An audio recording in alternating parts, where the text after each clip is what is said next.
Okay, hello everybody. Welcome in on this Tuesday. Glad you're with us here, Longshore and McKnight, presented by Bud Light. Easy to drink, easy to enjoy. Glad you are with us here as we are inching closer. Well, I want to say to a lot of things, but I was really thinking Christmas. That was on my mind today for some reason. Well, there you go. Maybe it's my backdrop. Maybe it's your Yeah. Santa. Maybe maybe it's the Christmas spirit around here on Longshore and McKnight. He's John Longshore. I'm Barry McKnight. It is Tuesday, where again we are still in our window that we set during the week of looking back a little bit, maybe a little bit of a look ahead. We'll talk about the college football playoff matchups. We'll talk about the bowl games, but now people are still hung up on the process and on the mechanism and what that presents in terms of, the college football playoff field and who got in, and was Notre Dame justified, or did they, in the words of Philip Marshall, pitch a fit? That's an old-timey saying. That's something my mother would say when I was young. Quit pitching a fit. I used to have older people when I was a kid the old Southern women are the best. Yeah, they are. Old Southern women are the best because they're words like hissy fit. Yep. You never hear bond, or you never hear, think of all the Rambo. Oh, yeah. Come on. He's not telling that old backwoods sheriff in First Blood, hey, man, don't have a hissy fit. No, he didn't say hardly anything in that movie, as a matter of fact. But did Notre Dame pitch a fit when they didn't get in the playoff? And we ain't playing anybody. Is BYU more justified than Notre Dame that they got shafted? People, it's not my favorite thing. Sometimes I have to force it, because I just like the games and okay, let's see what we got. Yeah. But man, you look on Sports Center, you look on all of these different podcasts that I see and all of the different content that's out there. Man, there are people out there who are probably going to be disappointed once the games begin, because it'll take a little bit less away from the conspiracy theories and who got jobbed and all that. That's what we're kind of still in before we cast our eyes ahead. Yeah. It is, the dust is settled a little bit, and had time to think about it, as you would imagine. I've come up with some questions of my own, believe it or not. Oh, I believe it. Believe me. Yes. And there again, I love the playoff. Been lobbying for it for, in about, 10 days. Maybe less than that. A little bit more than 10 days, 2 weeks, I guess. Actually, it's 2 weeks from today. I've been lobbying this for 62 years. We got to have a playoff. You did not come out of the womb saying, we got to have a playoff. Yeah. With bad to the bone from George Thorogood and the Destroyers played in the back the day I was born. I was begging for a playoff. Yeah. That's it. Ain't 60. It feels like it. Yeah. Might feel like it. Yeah. But it's something that I've been lobbying for quite some time. So I love the playoff process. I love the format, the whole deal. But there are some chinks in the armor, so to speak. I don't really like the process. I'm a little confused. I hear one thing one year, something else the next. Yeah. So several things. I don't know which question to ask first. I'll ask this one, though. And I should know this. Oh, I love these. I don't know the answer. These are some of my favorites. Why does Notre Dame get preferential treatment? Why do they get to kind of walk to the beat of their own drum? I mean, they basically humiliated the ACC yesterday. I mean, pretty much said, look, you have messed with the big boy of your league. You're not even in the league, technically. I mean, you play 5 games in football. You just happen to play every other sport that obviously you don't care that much about. And as an ACC member. Why do they get preferential treatment? Why are we stepping out of the way and letting Notre Dame do their own thing? Number one, I don't think they said you messed with the wrong people. I don't think messed was the verb that they used. But I kind of salute things now because for the first time that I can remember, they didn't get preferential treatment. You know, what John's talking about is the athletic director at Notre Dame. His name is Pete Bevacqua. He came out firing. He's ticked at not being in, obviously. And then don't get me wrong, I'm not crying for Notre Dame. Oh, no. I'm just asking why they seem to get preferential treatment. I mean, to me, they've taken their ball and gone home. Yeah. We're not going to play. We didn't get in. I mean, to me, that looks somewhat childish. This guy's, saying they did permanent damage to their biggest partner. How do you think Clemson and Florida State feel about that? Wait a minute. You play 5 games in our league and you're claiming to be your biggest partner? That's really? like that's like on the playground. You guys are choosing sides for basketball out on the courts. Yeah. Your best friend is the captain of the other team and he's picking sides. And you're like, all right. And he said, first guy he picks is that 6'3" 14-year-old who's already, been shaving for 2 years. Yeah. And you're like, hey, buddy, I'm your best friend. And he's like, do I really pick you?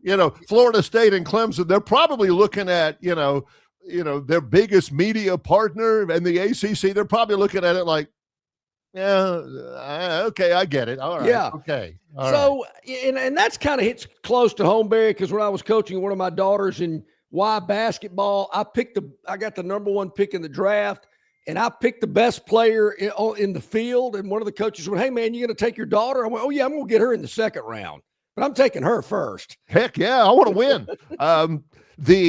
Anyway, Pete Bevacqua is the AD at Notre Dame, and he is mad. Among other things, quote, there is no explanation that could possibly be given to explain the outcome. Any rankings or show prior to this last one is an absolute joke and a waste of time. He firmly believes that when it came down to it and the ACC was lobbying for their own members in the wake of a debacle of a season, they knew Duke wasn't getting in, even though Duke is the ACC champions. They're lobbying for Miami hard, and Pete Bevacqua believes that they lobbied harder for Miami behind the scenes than they did for Notre Dame. And he ain't happy about it. And, why would you, stab us in the back in the smoke-filled rooms when we have been their biggest partner? And then the ACC, their commissioner, Jim Phillips, said the ACC is firmly committed to all of its members, and we absolutely acknowledge that Notre Dame is a valued member of the ACC. Never at any time during this process did we say anything negatively towards any of our member institutions. This is, we are firmly committed to to the success of Notre Dame football in the framework of the ACC or something like that. And I'm going to agree with one part of that statement. And I even hear ESPN employees saying things similar. The release shows on Tuesday night are not doing this any good. It's a waste of time. We don't need it. And I think in this case for Notre Dame, it just causes a lot of confusion and anger that we don't need. Just have one. Well, and I'm going to get to my next thing too, while we don't even need the shows at all. But I do agree that this lead up 4 or 5 weeks before the final bracket is released is no good. I mean, I don't know how much money it makes ESPN. I can't imagine enough to warrant it. But I agree with him there. Don't need it. Don't be making showing where we are, then flip-flopping around, and then, whoop, wow, we're not there anymore. What we do? So I get that point. Yeah. But it still goes back to Notre Dame. Why do they get preferential treatment? Why are they getting a guaranteed spot next year if they finish in the top 12 of, I guess, the AP poll it is? Why do we do that? Why do we bend over backward? What does Notre Dame bring that the other Power 4 conferences can't live without? Haven't I been telling you for years that Notre Dame is no big deal? And John is but they're Notre Dame. Well, I'm talking about their history and tradition. Well, it's unlike any other. But when it comes to dollars and cents, which I'm another big fan of, I just don't. I mean, if you're in a business meeting, you're trying to sell some advertising or a medical supplies, whatever it is, and you got Notre Dame sitting over there, and you're going, "Well, who is this guy? Who does he think he is?" I'm over busting my ass, and he's over there just waltzing in like, hey, I'm here. Okay. You got a bunch of young fire breathers in that corporate meeting that have come in and they've leveraged this and they have mortgaged that, and they're in there and they are there to kick butt and take names and, all that. And then you got that old guy over on the side wearing a vest and maybe a top hat and a cane or something. And they're thinking, who is this fossil right here? That's Notre Dame right there. And you're like, and they're thinking, he's thinking, this thing on the intranet, what? I don't really even get that. And they're like, come on, man. He's still taking stock orders by hand and so I all get that. it. And they're like, that's exactly why is he even here? But I guess my point being, or I guess my question is, when is somebody going to say, hold on, Notre Dame? Whoa. You're not calling the shots. I don't know what Notre Dame has hanging over these other Power 4 schools, these commissioners, the television networks, whatever. Hey, Notre Dame, if you want to go do your own thing, knock yourself out. But we're not guaranteeing you're going to be an hour playoff. Now, if you want to join a conference, help yourself. You want to be like everybody else that's in this business model, go for it. But we're not going to make an exception, and we're not going to have a little sidebar called Notre Dame. And when you don't get your way and you have a hissy fit and you go all over the country and go on national radio and podcast and sports networks moaning and bitching and complaining, well, we're not doing that anymore. To John's point, Pete Bavacqua, the Notre Dame AD, said this the other day, that as part of a memorandum of understanding signed by college football playoff officials last spring, Notre Dame will be assured of making it into the playoff if it is ranked in the top 12. Why? Starting next year. What that means is that if this same thing happened next year that's happening now, Miami would be bumped. They'd be out, and Notre Dame would be in. That is guaranteed. It ain't guaranteed for the ACC champion. It ain't guaranteed for it ain't guaranteed for any champion that they're going to be in, unless you're, again, one of the top 5 conferences, and the SEC will be. But it's guaranteed for Notre Dame, by gosh, So if this was the case, the ACC would be left out of the field totally, because Miami is the only ACC school in the top 12. So I imagine how do you think that's going to go over? Here's a team plays 5 ACC schools in football to try to strengthen their. I mean, come on, Notre Dame. How about scheduling better? Who did you play besides Miami and Texas A&M? Nobody. Your strength of schedule was laughable. And here you are moaning and complaining about you didn't make the playoff. And we're getting a lot of response on our River Region Straw chat line, but I still hadn't found the answer I'm looking for. Well, why do they get preferential treatment? I'm hearing they get preferential treatment. I'm seeing examples of how they get preferential treatment, but why does Notre Dame get it? Well, 2 things real quick, and I know we're late for a break. Bill from Baltimore says, go ahead and have Notre Dame join the Big Ten. The SEC is too big already, as evidenced this past week. You can't have Notre Dame do anything. The NCAA cannot force Notre Dame to join a conference. that would never survive a lawsuit. You can't make Notre Dame do something again. But you can put them in a position where they might have to. Yeah. You keep leaving them out of the play. You quit giving them the preferential treatment that they're receiving. That's what I'm trying to figure out. And there again, my feeling about Notre Dame and their history and Era Parsegian and the Four Horsemen and Touchdown Jesus, that's just one of the great fabrics of college football. But the business side of it, to me, this is way out of whack. I just for the life of me don't understand. Oh, well, we step aside. We got to let Notre Dame get in. Enough of that already. And it's not because of, every week beforehand we were in and now we're not. It's not because of, we're trying to get after Notre Dame. There was a genius tweet yesterday, and if I could remember the guy's name, I would tweet it. Notre Dame is saying we deserve to get in because of our accomplishments and whatever. And John looked at the schedule. And John went over that schedule yesterday. Somebody had a tweet and says Notre Dame won't be happy until they don't have to play any games at all. They could let everybody else slug it out, and Notre Dame will just practice all year until it comes time for the playoff, and then they'll say, okay, we're in. We'll play Tulane. Yeah. Barry, there was some talk earlier this fall about Southern Cal saying, I don't think we need to be playing Notre Dame every year. You look at Southern Cal's schedule this year, they played a pretty dadgum good schedule compared to Notre Dame. So, I mean, besides A&M and Miami, Southern Cal was probably the only other team they played that was anywhere worthy. So Southern Cal's playing a pretty tough schedule. Notre Dame is not. So I think they've got to schedule better. That's the first thing I would do. But I there again, I'm just looking for the answers. Why do they receive preferential treatment? And the way they've acted, I know they're high and mighty, but now they've gotten knocked down a peg, which doesn't happen if it ever's happened.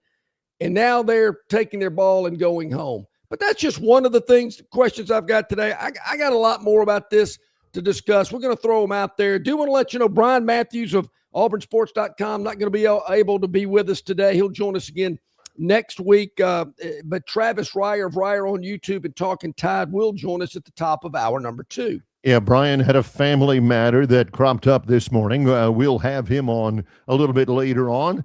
But otherwise, we plow forward. It's Longshore and McKnight in association with Yellowhammer News, presented by Bud Light. Known by avid golfers as one of the most beautiful and challenging stops on the Robert Trent Jones Golf Trail, Cambrian Ridge in Greenville lies just 40 miles from Montgomery. It is well worth the ride for any golfer looking for 27 holes of jaw-dropping golf. The greens have been redesigned to accommodate the higher green speeds associated with their installation of the latest generation of ultra-dwarf Bermuda grass. Cambrian Ridge offers a fully stocked pro shop with all the latest equipment and apparel. Great food and beverages in the clubhouse can be enjoyed both before and after your round. Get your group together and hit the trail.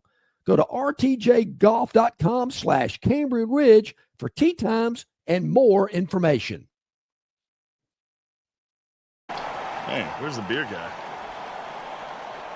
Bud Light here? You get a Bud Light? Bud Light? I'm here, Bud Light.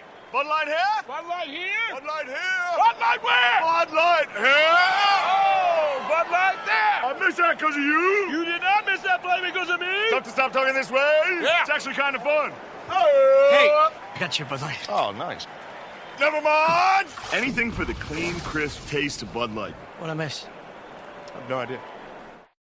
You can be a winner too with Victoryland Casino's 8 days of giveaways. The more you visit, the more chances you have to win. We're giving away $125,000 in free play and cash. That's right, Victoryland Casino is giving away $125,000 in free play and cash. Come play the latest and greatest games featuring exciting bonuses and huge jackpots. There's always more ways to win at Victoryland Casino. Off I-85, exit 22, Shorter, Alabama. Must be 21 or older. Must be present to win. Okay, here we are back at it, 20 minutes past the hour on this Tuesday with Longshore McKnight. So glad you're with us here this morning. A lot of reaction from the college football playoff selection, the brackets. Obviously, you've heard about Notre Dame. We've talked a lot about it kicking off the show this morning. Now, don't get me wrong. If Notre Dame wants to call Greg Byrne and say, hey, can we play y'all every year because Southern Cal wants out? I'm in. Sign them up. You better believe it. So there is a lot of conversation about that. What do you do? And Tom Luganbill was correct. I vehemently disagreed with his last point yesterday. Vehemently disagreed, and I'm frankly surprised at him. But he said, if you make the playoff larger, you're still going to have number 16 laughing all the way to the bank. They get like $4 million just for being in. Yep. And number 17 is going to be screaming and yelling. I think it's good for college football. I'm not much of an arguer myself. I'm not big on confrontation and conflict. You're a lover, not a fighter, huh? But, I do understand that it's one of the things that makes college football. And people love that kind of stuff. But on the other side of things, if you're looking, and God bless some people out there, they are looking, every problem has one big, broad, obvious solution. And it doesn't. People say, well, all you got to do is make Notre Dame join a league. Yeah, how are you going to do that? Or all you got to do is make the playoffs bigger. That'll fix everything. Or all you got to do is make the players give back the NIL money when they transfer somewhere else. That stuff will never fly. That stuff will never have a prayer against the lawyers of this country. The thing about Notre Dame, everything is a little bit nuanced, John. Every solution that I see for Notre Dame or for the college football playoff or for college football as a whole is going to be a process rather than one big, giant gesture that'll fix everything. So here, the deal about Notre Dame, I think you just got to put pressure on them. If you don't let them have their way, it's like a spoiled child. You just go over and sit in your room for a while and think about it. And I think you do the same thing with Notre Dame. You don't let them run the show, put the pressure on them, say, no, we're not giving you all this preferential treatment. I don't know why in the world we ever agreed to do that. And I'm sure there's some time frames involved, some contractual obligations that they got to fulfill. Right. But I don't understand why they're letting one team stand alone from all these other schools that are scratching and clawing and fighting in a conference.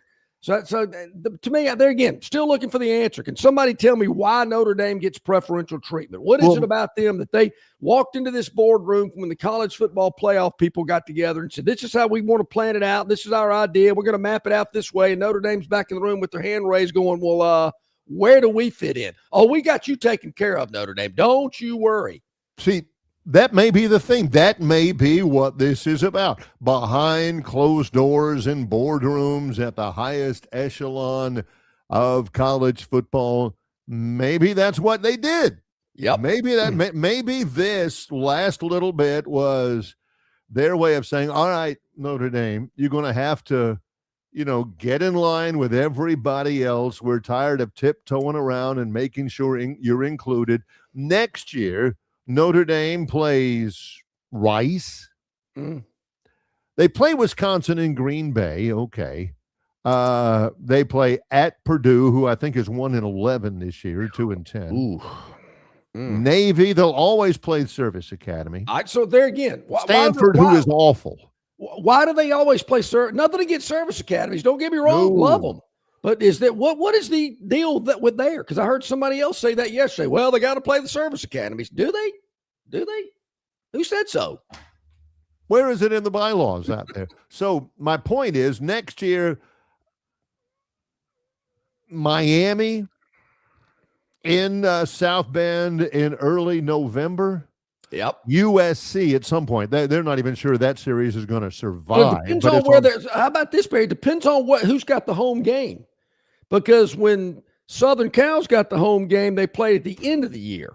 When Notre Dame's got the home game, they play it in October. So interesting. So, I mean, that's it. Next year, you look at the challenging games they've got. North Carolina, Boston College, Stanford, who's Syracuse, who was terrible this year. They've got basically Miami. Yep. And USC. So how do they not finish in the top 12 next year? If they don't, they need to fire Marcus Freeman, who I happen to like very much. You're getting my blood pressure up. All right, so well, Tobias, they've addressed it a little bit. Because not next year, but the year after, they beef up their schedule by hosting the Auburn Tigers in September of 2027. There you have it. By that time, the Golesh train will be fully operational. Chugging down the track. Tobias, it looks once again, has seen my notes before we went on the air because this was something else I was going to get to. Tobias at 7:23 this morning on the River Regional Straw chat line. When I heard Joel Klatt bring up this idea, Tobias, and the rest of the viewing and listening audience, he says, what do you think of Joel Klatt's idea of play-in games on conference championship weekend? Well, in theory, I think it's great, Tobias. But I do have a few questions because obviously I'm thinking about the SEC. Last weekend would have been phenomenal. You would have had Alabama, Georgia play for the SEC championship. Then you would have had Texas A&M playing Vanderbilt and Ole Miss playing. Just trying to think who's next in line up there. Texas A&M, Texas. Maybe Texas, yeah. So you'd have had Texas A&M playing Ole Miss, Texas A&M playing Vandy. So those would have been your 6 SEC teams. And I could have one out of place, but you know what I mean. Ole Miss, So the winner of the Texas Vandy game and the winner of the Ole Miss Texas A&M game is in the playoff. Those are your 4 teams. Okay. Georgia, Alabama. All right. Texas A&M and Vandy. That's how you get the 4 in. Do the same thing in the Big Ten. Now, how do you do that in the ACC and the Big 12? There again, I'm not too sure about that because we talked about it last week. Duke was a 7-5 ACC team playing in their championship game. I got to think Miami would have gotten in there. Does Notre Dame get into that playoff since they, play in the ACC every year, 5 games or so? I like that. Tobias, I liked it when Klatt explained it, and I wish I could find the video of it because he kind of broke it down in detail of how it all would work, and I think it would make that conference championship weekend even more exciting. As a matter of fact, I heard some people talking about it, can't remember where, right before this year's SEC championship. Okay, game. So I admire your salesmanship. How would you present it, John? Would you go, first of all, with your idea? This is what I would do. Tell me if I'm out to lunch because I don't have the expertise you do in that field. I would present it, first of all, to my good friends at the Peach Bowl. I would present it to my very good friends at the Gator Bowl or the Outback Bowl and say, look, have I got an idea for you? Instead of your tie-in with just one SEC team and some dreary team from somewhere else, how about we get you 2 SEC teams in there, and it means something, and they move on, and you can fill your seats. That's the first thing I would do. You want to have partners in your business venture? I'd want those bowl games as my partners. Yeah, right? I think there's a lot of ways to skin that cat, so to speak. There again, you think of these things and you think a little bit more and go, okay, wait, maybe this is a better idea. My first thought was, obviously, the 1 and 2 teams are going to play in Atlanta or wherever the host city is. Wish it would get out of Atlanta. I'm a little tired of that. And then I thought, well, then the 3 and the 4 seed, because 3 would play 6 and 4 would play 5. Correct. Those teams would host at home. That was my first thought. Okay. They would host the game. But there again, as corporate America gets involved, you would have some blowback from the bowls on that for sure. Yeah. Do you get other bowls involved, or do you have like a big SEC extravaganza weekend? Oh, look at you. Hey, you listen to this? You listen to this, Greg Sankey? You hearing me? You have a Friday night game between, 3 and 6, whomever. Then on Saturday at noon or 11 or wherever, you have the other game. And then the championship game is that night. You go Old Legion Field in the 70s, have a double header. That did happen. John told me that used to be a thing. It sure did. Auburn played Oregon State and Alabama played Cal at Legion Field on the same day. So I have a hard time Yeah. Visualizing. That was the Vince Ferragamo game. I was actually at that game, believe it or not. Yeah. 66-0 or something. I was like 10. Can you imagine the Yeah, Pops. You see, I was the caboose. I was number 4 of 4. So Pops had me drug me everywhere. You know, I mean, he goes, I got to take this crumb snatcher with me. Not to say maybe because my brothers and sisters teased me. You know, you were a mistake. You know, I heard that all the time growing up. So Pops had to drag me around all over the place. But anyway, hey, it's true, man. Truth hurts sometimes. Yeah, my brother Mike is 9 years younger than me. But you know, as I grew older, my mother and Pop, they'd always tell me, "Oh, couldn't imagine life without you. Oh, it's great. I just couldn't imagine." You know, tried to make me feel better, I guess. Yeah. But anyway, I that would be an idea. But I like the play-in scenario to once again evolving into something else. We don't need a group of volunteers making billion-dollar decisions. I don't need this group in Grapevine, Texas, getting together and coming up with who's going to be in it.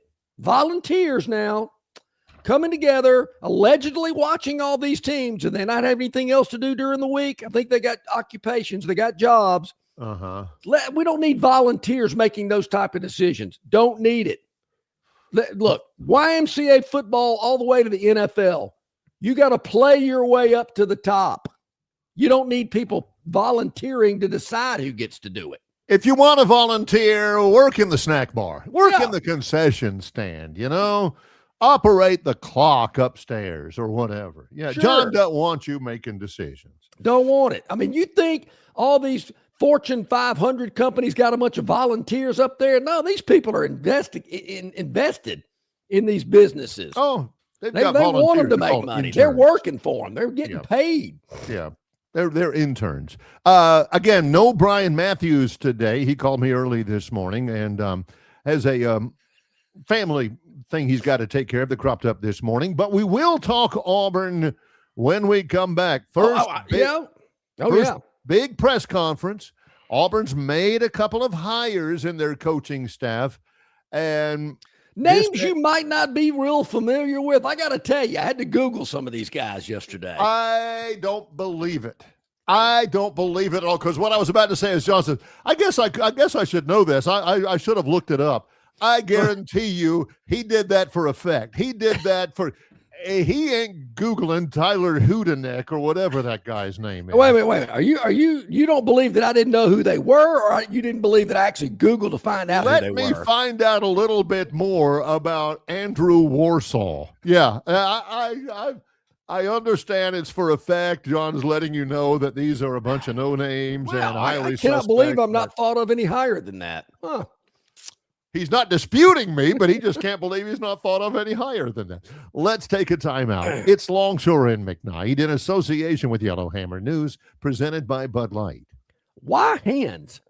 At Hands Heating and Air, you get this area's highest ranked service provider with 24-hour repair service, no overtime charges, and their same-day service guarantee.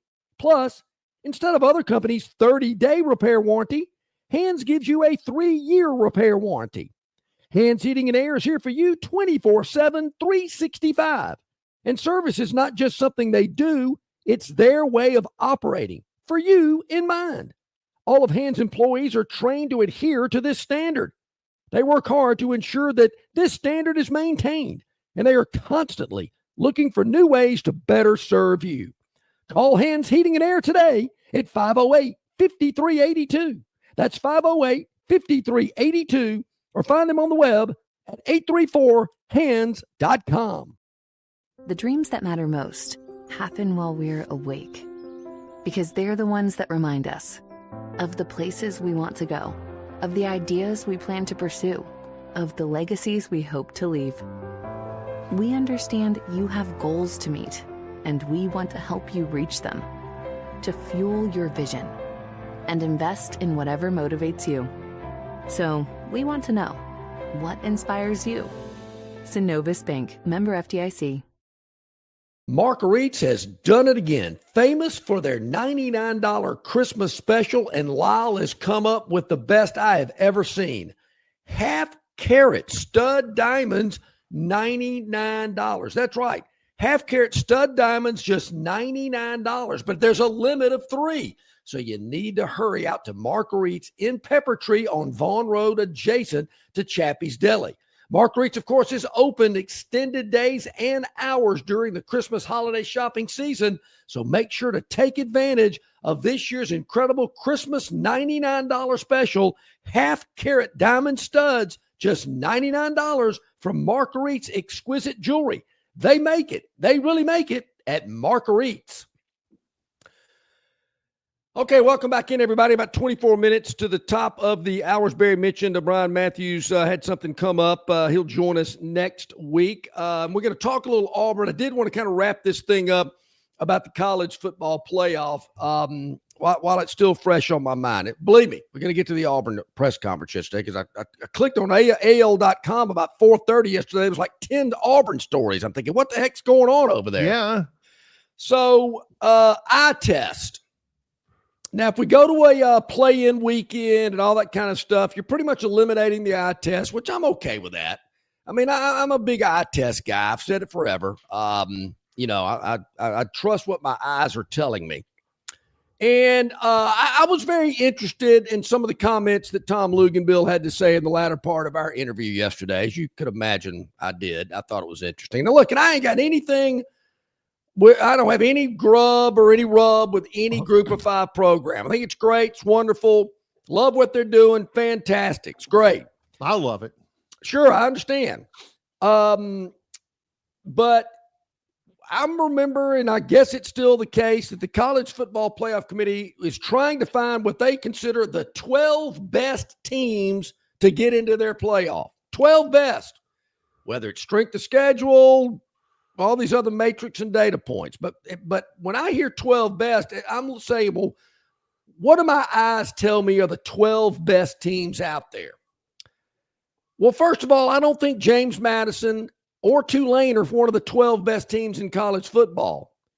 And furthermore, I don't think Alabama's one of the 12 best teams in college football.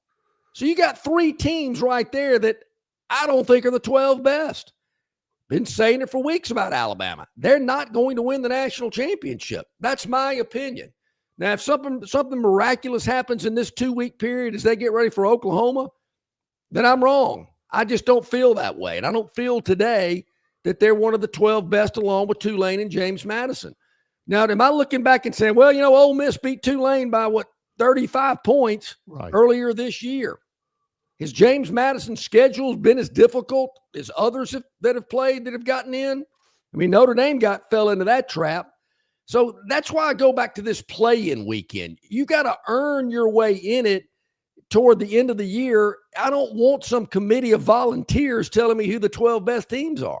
So that's the other aspect of it from the previous segment that is difficult. If the SEC has play-in games, you win it, you're the SEC representative in the college football playoff, an extra week of practice, an extra week of, playing and contact and potential injuries. And the Big Ten just says, no, we'll go with what the committee. They got an extra week of rest. Nobody gets hurt. And they're ready to go. If the SEC, the only way the SEC would do that logically is if every other conference does that. Well, and as I mentioned earlier, Barry, I mean, how does the Big 12 do that? How does the ACC do it? I mean, I don't know what 6 teams would play in a conference championship play-in weekend or in the Big 12. I don't know how those conferences would do it. I like the idea. I'm just not sure you could get 4 teams out of the ACC or the Big 12 every year. And that's something I wish Klatt would have addressed, or some of the other people that I've heard talking about this. To me, as an SEC fan, it's a no-brainer. Woo, man, this is awesome. 3 huge games, 4 teams. And there again, I know people are going to say, well, if you do that, the Alabama-Georgia game, you're going to be the SEC champ. I get it. But if you have a game like Alabama did last Saturday, you're still getting in? Well, a lot of people are still looking at that. Man, Alabama got blown out. They shouldn't be in.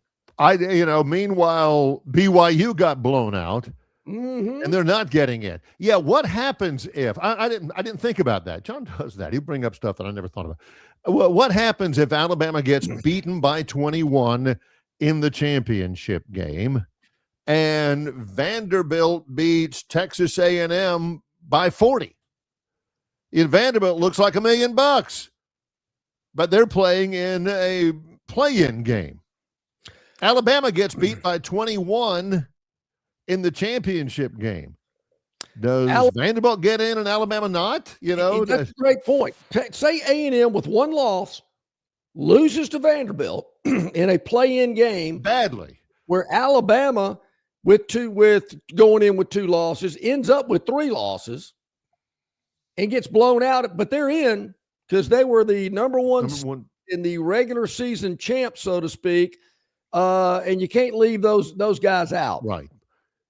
Those are questions. Again, there's no easy answers. I love going on social media and everybody says, well, all we need to do is tell those players that they can only make a certain amount of money. This is America. You can't, did we wake up in Russia, Danny? No. This is a land of unlimited opportunity. You're telling me that somebody who's about to be a Heisman Trophy winner, you say, nope, that's enough. You are capped at your earnings at this. Who gets capped in their earnings in America? Would it help? And I'm thinking on the fly here. Would it help in the SEC's case if we went back to divisions? Yes, I think so. I don't love divisions in terms of scheduling. What was it you were saying one time? Texas A&M has been in the league now for 12 years. I think they played Georgia once. Correct. In 12 years. That's because of divisions, by and large. The SEC is too big anyway to go to divisions. That would help in terms of, figuring out seeding and figuring out who belongs. But this is what has happened in some leagues where 2 teams in one division are just better than everybody else by far. But the team in the other division wins the division with a poorer record and gets into the championship game over a more deserving team that just happens to be in the division with an unbeaten team. So there's no easy way to do that. Is there just too many teams? I'm thinking the NFL, they seem to have got it figured out pretty easy. The Alabama High School Athletic Association seems to have it figured out. I mean, that seems things of success every year. I just don't know why college has to be so confusing. Well, I got to tell you, the AHSAA, that's confusing. Well, this team is 2-6, but they can still go out of their region if this 6-4 team doesn't. I mean, you lose me on that. Well, and I'm with you there. They wanted to allow as many teams to get the postseason experience. Usually those 2-8 teams are knocked out in week 1. You'll see some scores in the first week of the high school, 58-3. Yes. In a playoff game. I mean, I hear you that, but I think once we get past that first week, things kind of, and I don't know how many regions we have in high school. I mean, there's a ton. Yes. And I wouldn't go to that extreme, but nobody seems to be complaining about it. I mean, you kind of know if you win your region, whether you're 2-8, if you win it, you're going to the playoff.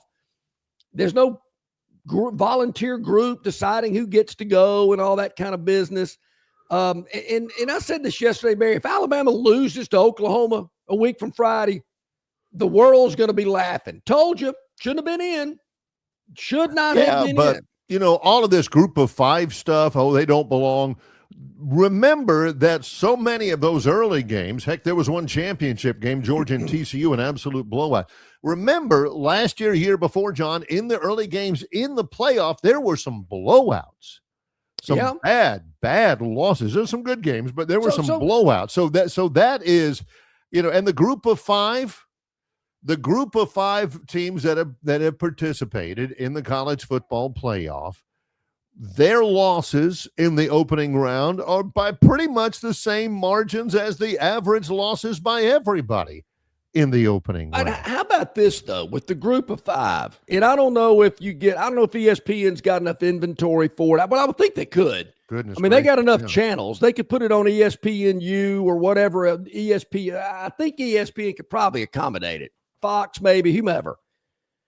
But to me, if the group of 5 could get as much exposure as possible, get as many teams in as they could, so all these teams could get the exposure, get a taste of postseason, make some money. I mean, obviously, it's not going to be the type of money that the Power 4 are getting, but if the Power 5 had their own playoff and their own structure, and they've got 16 group of 5 teams playing, and these guys are battling it out from all over the country, to me, that's not a bad thing. That's giving more Power 5 programs the exposure, the postseason experience, and a financial windfall that they currently don't have.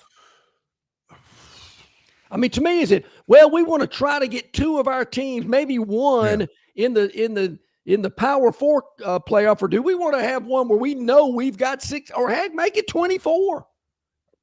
Why not? Knock yourself out. Yeah. This is if you're going to cover for me, you might as well win. So I'm giving more Power 5 programs the postseason experience and the exposure and the money that would go along with it. So what Tulane and JMU are the only 2 teams, they're going to get $4 million for playing this game. Yes. And there'll be more money spread out to the other members. Like Troy will get, I don't know, something like, don't quote me on this and don't fire me if I'm wrong, something like $300,000. Yeah. As a member of the Sun Belt who has a representative in the college. JMU gets $4 million. So I mean, to me, a Power 4, a group of 5 playoff 16 team. Well, we'll start at 16. Yeah. And you got 16 Power 5 teams going at it. Now, I'd be interested. I can tell you this, I'd be a lot more interested in that than watching some of these matchups in these bowl games that are coming up. I'm thinking, what? Who? Kennesaw State playing who? The bowl games do face a significant issue right now. You are right about that, to be concerned. And this from, I believe this is John Dent. He says, why is there so much reluctance to model it after the NFL? And Theotis is right. They don't want to be NFL light. We already have the NFL. College football is different. College football has marching bands and alumni, and it's different, and that's what I love about it. We already have. If you want to watch the NFL, watch the NFL. I don't want to speak for John, but is he just talking about the playoff format? Because I certainly don't want the kickoff rule the NFL currently has in college football. I think that thing's ridiculous. But from a playoff standpoint, I wonder if you're talking about that. Now, there again, we already got some aspects of the NFL already. When it comes to money and transfers and all that kind of business, I don't want it to be totally like the NFL, but I don't have a problem with their playoff structure. Before we go to break, just one real quick thing about Auburn here. Well, I want to devote a whole segment to him. You kidding me? Well, let me just ask you this then, and we'll talk about if on Sunday, this past Sunday, if we played a game show, there's some people who say, living or dead, is this guy alive? Is this guy dead? He's alive? No, he's been dead 10 years. Is this a title of a Tolkien novel or a heavy metal band name? Stuff like that. Yeah. All right. And we were to play Taylor Swift's backup band or Auburn coaching staff, John would fail that test. If we would say, John, is it true that Taylor Swift's touring band behind her in the Eras Tour are named Joel Gordon, Tyler Hudenick, Brad Wilson, and Andrew Warsaw? John would say, yeah. Now, I'd say, no, they're the new coaches on the Auburn football coaching staff. You mentioned game shows. Could I phone a friend? Because my daughters have seen Taylor Swift, I can't tell you how many times. They probably know who her backup band is. Yeah, but you call your daughters and you ask them, hey, who are the new coaches hired by Auburn? No They'd way. hang up on you. Yeah. Yeah. No clue. That we knew defensive coordinator DJ Durkin, offensive coordinator Joel Gordon. My grandson's name's Joel. He's awesome. Yeah, good for him. Offensive name. coordinator Joel Gordon. Offensive line coach Tyler Hudenick. Defensive assistant Brad Wilson. General manager Andrew Warsaw. Wasn't he a Beach Boy? That was Brian Wilson. Brian Wilson. Yeah. Brad. What was Brad's name in Fast Times at Ridgemont? Hamilton. Not Brad Hamilton either. So, yeah, all right. It's nondescript. But those are Alex Golesh's guy. And he spent about 45, 50 minutes yesterday talking to the meeting about what, he stands for, what his approach is, what he believes in and stuff. And it was pretty good. Are you telling me you listened to all 50 minutes of it? No, I read a transcript of it. Okay. His recruiting philosophy, his transfer portal philosophy. He says that Auburn is a pressureless job. By gosh, I don't agree, but by Alex, gosh, I salute him for saying so. You've only been on the job a week, buddy. You just wait. Yeah, it's coming. Anyway. it is. Hey, are they out of the load more category? Because I understand that they've made a couple of moves. Big deal. Okay. National recruiting, the national signing day was last week. Now you're waiting for the transfer portal. There is no spring portal now. So you better get them while you can. That's what he says he's focusing on. All right. I'm still looking for some answers on our River Region Straw chat line. You can email us longshoreandmcknight@gmail.com. Why does Notre Dame get preferential treatment? Is this just one of the mysteries of the world? When I get to the pearly gates, and is this going to be added to my list of questions that I'm asking? Why does Notre Dame get so much preferential treatment? Because they have got the Notre Dame nation behind them. People who don't live within a 4-hour flight of South Bend in Chicago. People who have not only never been to the Notre Dame campus, but could not get there if they were challenged to. And they live, breathe, and now, Mary, you could say the same thing about Tuscaloosa. There's probably some people that don't know how to get there too. But the Bama Nation is strong. The Bama Nation is representative. The Bama Nation does not compare to the numbers that Notre Dame brings across the country. That's what they have in their pocket. They have that. That's why when Ace Salesman at that company goes in to the boss and says, look, I need a raise. He says, no. He says, we're already as high as we're budgeted as far as employee compensation. And then you happen to, bring out your account list and how many people that you have as clients that are spending big money. And you're like, these guys aren't clients because they love the... This sounds eerily familiar. Where have I heard this before? They don't love you've got that account list. Company. They love these two guys. When you walk in with that account list, and he knows that if he lets you walk, those accounts walk too. That's what Notre Dame has. All right, and this is why I think it was kind of a risk for the College Football Playoff Committee, because there's a lot of people out there that are Notre Dame fans and are nothing else. That's right. They ain't going to watch Tulane and Ole Miss. They ain't going to watch, heck, Miami and Texas A&M. They're watching Notre Dame and whoever Notre Dame is playing. So they know that when they finally draw a line in the center and say, okay, Notre Dame, you're going to have to join a conference, which is basically what they're doing here, and Notre Dame decides to walk, you're going to take a hit in ratings, but ultimately you're going to get your message across for the good of the long run for the growth of college football. And Notre Dame's going to have to say, Whew, we better join a conference. Yeah. What am I bid? And You Barry, know? I've said it before, Indiana borders Kentucky, contiguous states in the SEC. I'd go, hey, come on, Notre Dame, we'll take you. I'm all in.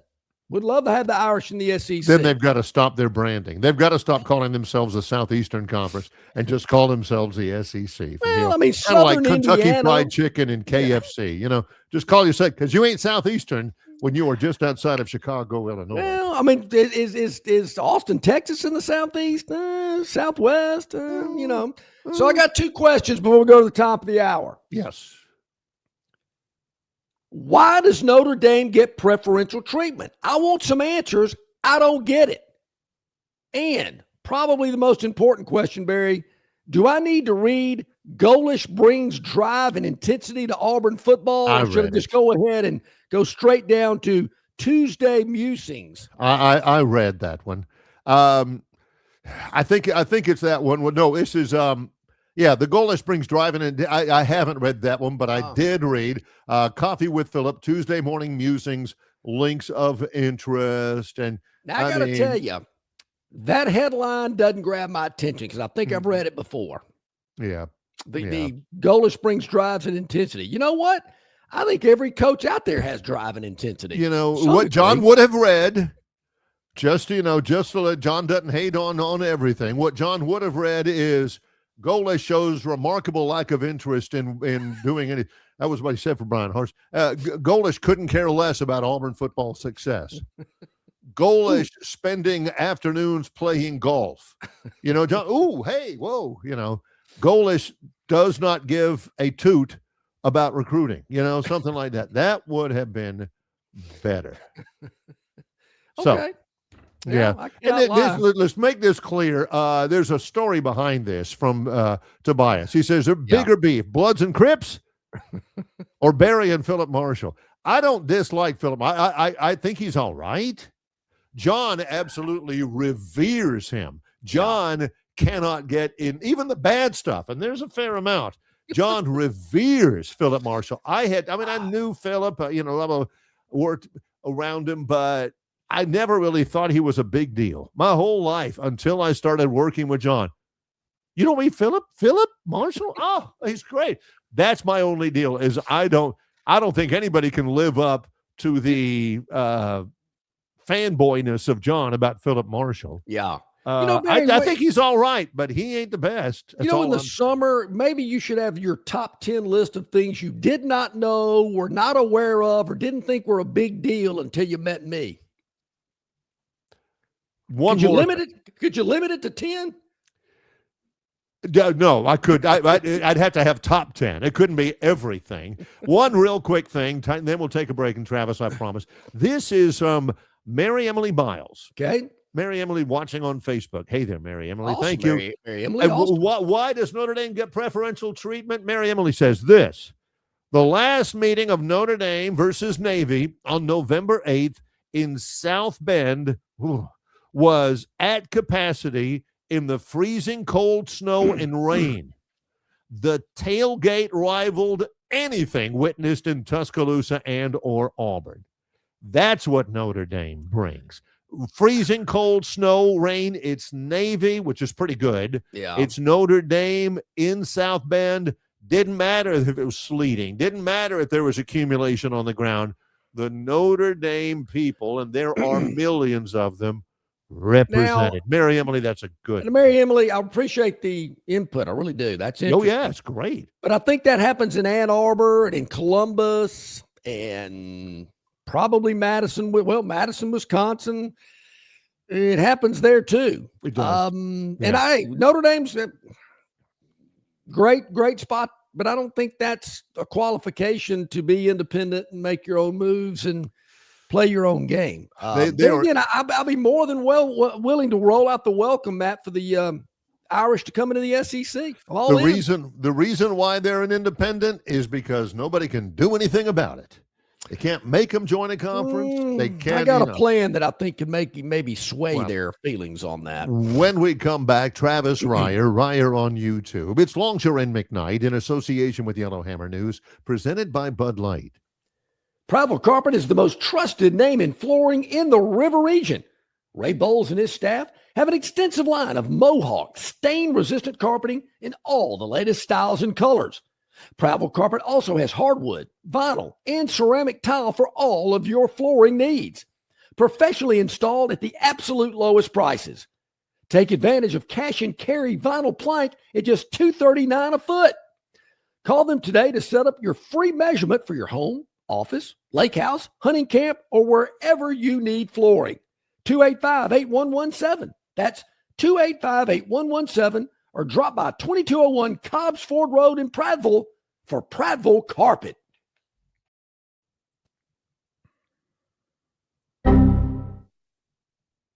This is the famous Budweiser beer, brewed with the choicest ingredients since 1876. 139 holidays strong, decking the halls in an 8-horse open sleigh, aged over beechwood for a crisp, smooth finish. Anyone can jingle all the way. Only Budweiser can macro all the way. Budweiser, this Bud's for you. Enjoy responsibly. Budweiser Beer, Anheuser-Busch, St. Louis, Missouri. Local banking expertise, the newest innovations and technology, personal attention, genuine hospitality. It's all just part of the Riverbank and Trust difference. They invite you to experience it for yourself. Welcome to banking above and beyond at Riverbank and Trust. Locations throughout the River region, locations throughout the state of Alabama. Riverbank and Trust. Okay, welcome back in, everybody. A couple of minutes past the top of the hour. Travis Ryer on YouTube. Talking Tide going to join us here momentarily. Always love those new Budweiser Christmas spots, Barry. Get you in the mood with the jingles and the bells and the Clydesdales pulling the Budweiser wagon. Yep. Always like that. And they always stress this, and so do we. During the holidays, very festive, lots to celebrate, lots of good times and parties. Always drink responsibly. That's exactly right. Yep. Be careful out there during these holiday seasons. Hey, our man Travis Ryer on YouTube, Talking Tide, joining us here as he does each and every Tuesday. Hey, Travis, hope you're doing well. Thanks for joining us. Good morning, guys. How's it going? It's going well, but we are full of questions, as always. Great to have you with us here. 28-7 Georgia over Alabama. Did that go about the way that you thought it would go, or anything about it a surprise to you? No, I wouldn't say it went the way I thought it would go. I'm not surprised Georgia won the game, even by a couple of 3 scores. But the manner in which it was thorough and complete, I think, was a little bit surprising. Had to be. And understanding Alabama going into the game was going to be down some guys. But you knew Georgia was down a very key piece, at least one key piece to that offensive line. But I think ultimately what it came down to for me was that the team that really didn't need to win the game to extend its season looked like the team that needed to win to extend its season. Now, in retrospect, we've learned that Alabama didn't need to win the game either. But just in terms of urgency,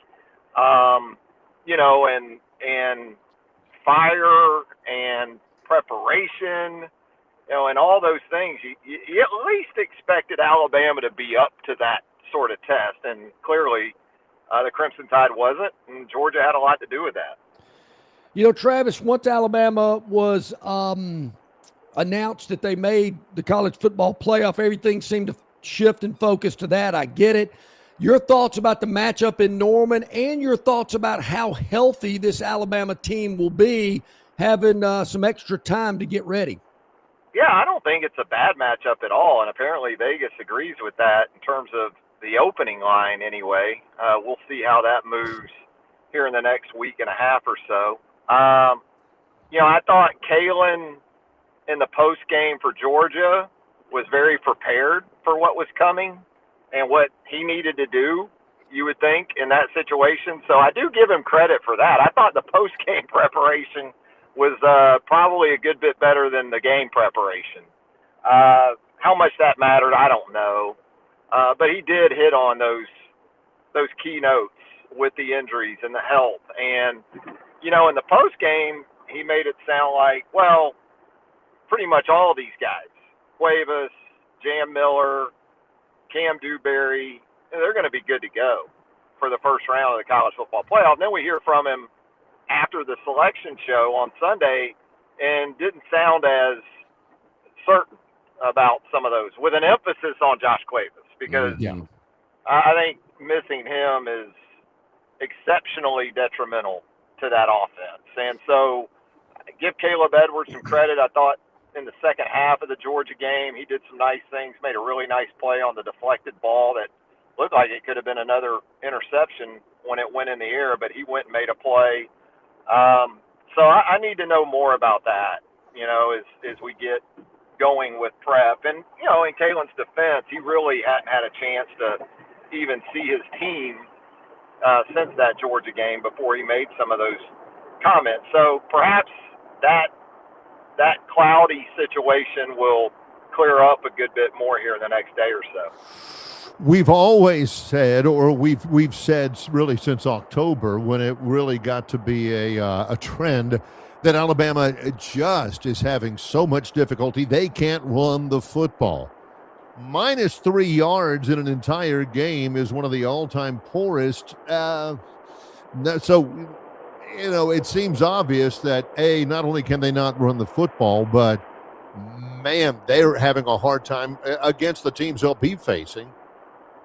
Even holding ground on the ground. Well, and that's when it became really highlighted as they got into that second half of the schedule, and you knew it was going to become more difficult, even against the Missouris and the South Carolinas. But then you get to LSU with the personnel and Blake Baker dialing that up for the Tigers. Then you get to Brent Venables in Oklahoma, and then DJ Durkin in Auburn. You knew that was going to be the true test, and obviously Alabama did not push through that area very effectively. I thought, though, in the first time around against Oklahoma, they actually had some decent success relative to first and foremost Alabama's identity on offense, and that's what I keep going back to. Under Kalen DeBoer and Ryan Grubb, this is not going to be 2015 Alabama. It never is going to be. It's going to be quarterback-centric. The run game's going to be complementary, but the run game hasn't been able to do even that. And so that's where you miss Cuevas, too, because he could help you replace some of that, at the tight end position, not only as a blocker who could help you in the quick game and some of that stuff to the perimeter, but what you could do in terms of getting him the ball as well. What type of injury does Cuevas have? It's lower extremity. I think it's a foot is what it sounds like. So, you don't know at this point. It was interesting last week because there was this buildup that, he was a game time decision. And then he, obviously did not play in the game. And then, to hear from DeBoer after the selection committee, you're kind of going into that thinking, well, if he was truly a game time decision, he's going to be close to good to go, you would think, in a couple weeks. But I didn't really go away from Kalen's comments yesterday or Sunday kind of feeling that way. And again, maybe as they have a couple of days to sort of check him out and see where he's at, that'll change to more of a positive outlook. But it dang sure didn't sound anything but certain that he was going to be close to good to go for OU. I got to figure out, first of all, where you got the Muscle Shoals T-shirt for Talking Tide. That's a Billy Reed, my man. Billy Reed. Yeah. Very nice. Up there in Florence. He comes up with that stuff. Yeah, That's excellent. I wore that. I was in Gainesville Sunday night, your old stomping grounds, Barry. Heartwood Soundstage. Mike Cooley, who is a Shoals native. Yeah, you posted the Drive-By that. Truckers. He had a solo show Sunday night, so the wife and I made the short jog over there, and Very nice. had to represent Muscle Shoals Sound in a studio like that. Had to rep. Hey, Also, who made the hole-in-one in your foursome? I did. Awesome. I did. I know. Par 3 driver guy. That was Yes. legitimately no video, unfortunately, but that was Par 3 driver guy. 170 with the driver, See, that's the difference here, Travis. Is Right. if John had done it, he would have had that on a T-shirt, Oh, and he would have sure. led off this segment with that. So, you know, well- so Barry, that is finesse golf. When you Yeah. can dial down a driver to hit it 170 in the cup, most people are gripping and ripping. Travis has got the finesse going. Yeah, you gotta when you grew up with the previous equipment that we grew up with, you learned how to play golf. This is golf. We learned how to play golf. As they say in That is Scotland, true.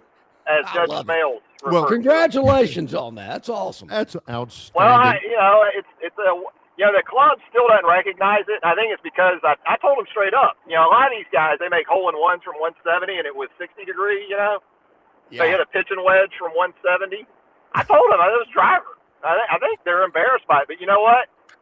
I got a $500 bar tab for that one, Boom. and it ate and drank just as good. So that's the only recognition we needed, and the boys still managed to go 80 over the 500.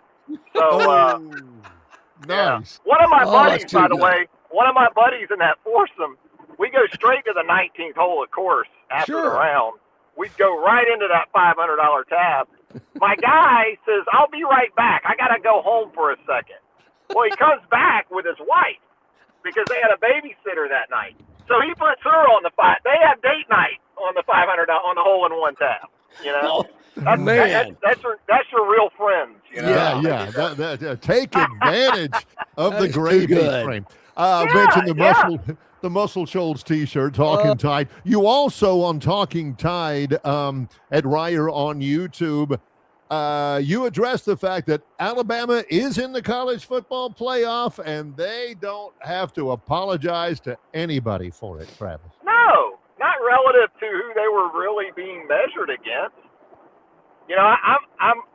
I'm glad for Notre Dame. I guess the people up there still think they're consistently relevant on the national scene. I mean, when you really look at it, since 1980, when they lost to Herschel in the Sugar Bowl, Yep. What's Notre Dame's place in college football?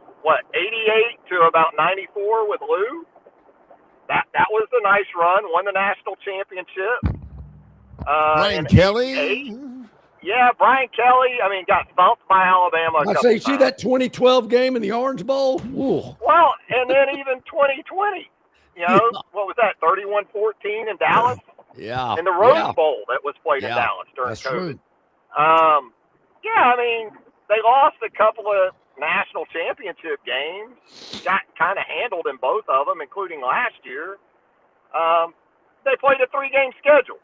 Notre Dame played a 3-game schedule and went 1-2.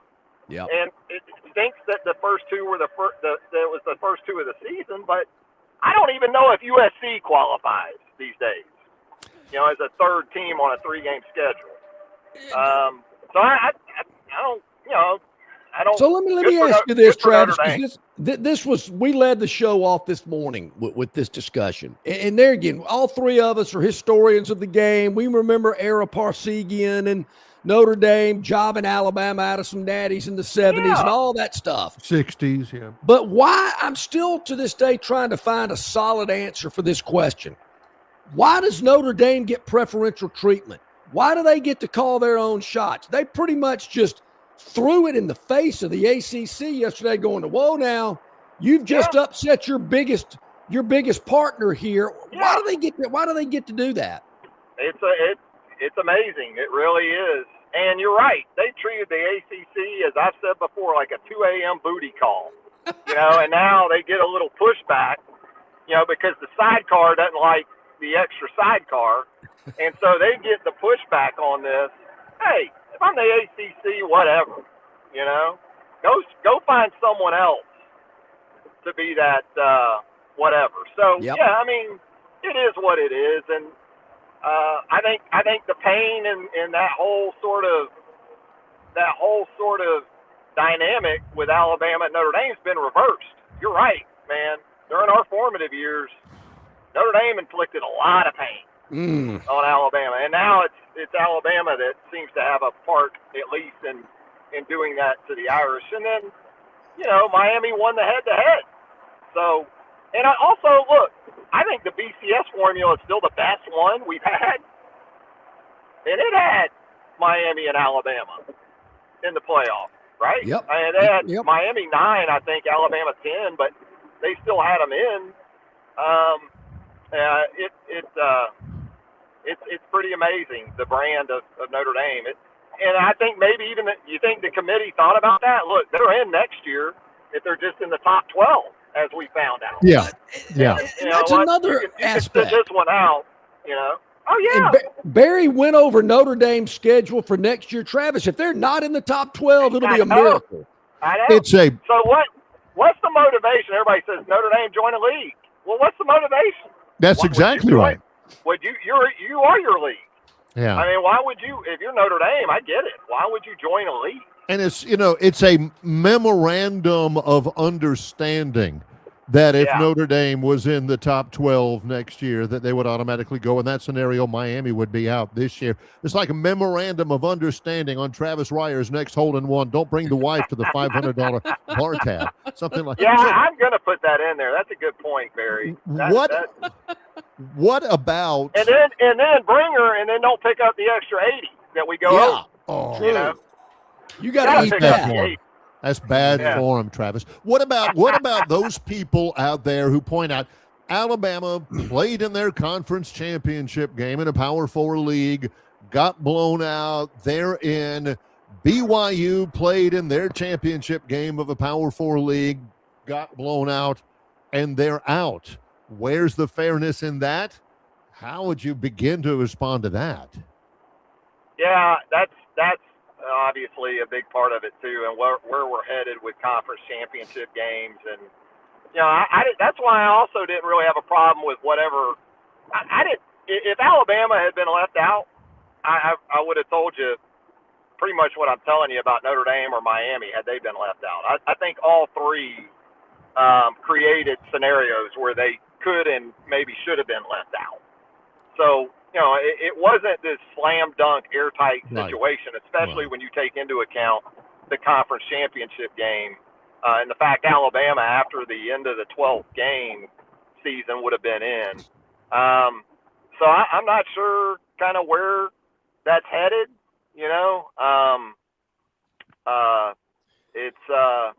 It's tough to figure out. I guess it's like they always tell us, follow the money. That's where we're headed with all that. The other philosophical question I've got, besides BYU, Alabama, is something somebody asked earlier. I think it was yesterday on the show. In the middle of the SEC championship game, I wouldn't necessarily say Ty Simpson has regressed. I just think he has been left on an island by himself to either do it or not. Would it have been advisable if Travis Ryer had the headsets on the sidelines to just pull him for a series or two and let him reset a little bit? What would you do? That's a tough one. Maybe in the middle of the season or something. The problem I would have had with that, Barry, for Alabama is, what are you saying to the committee? Yeah. We don't have a quarterback? Are you Jordan Travising yourself if you do that? Yes, I didn't think about that. You have to think about stuff like that. I think you do. Because I didn't think about that either. But what signal does that send? Is Alabama desperate? A lot of Alabama fans were bitching.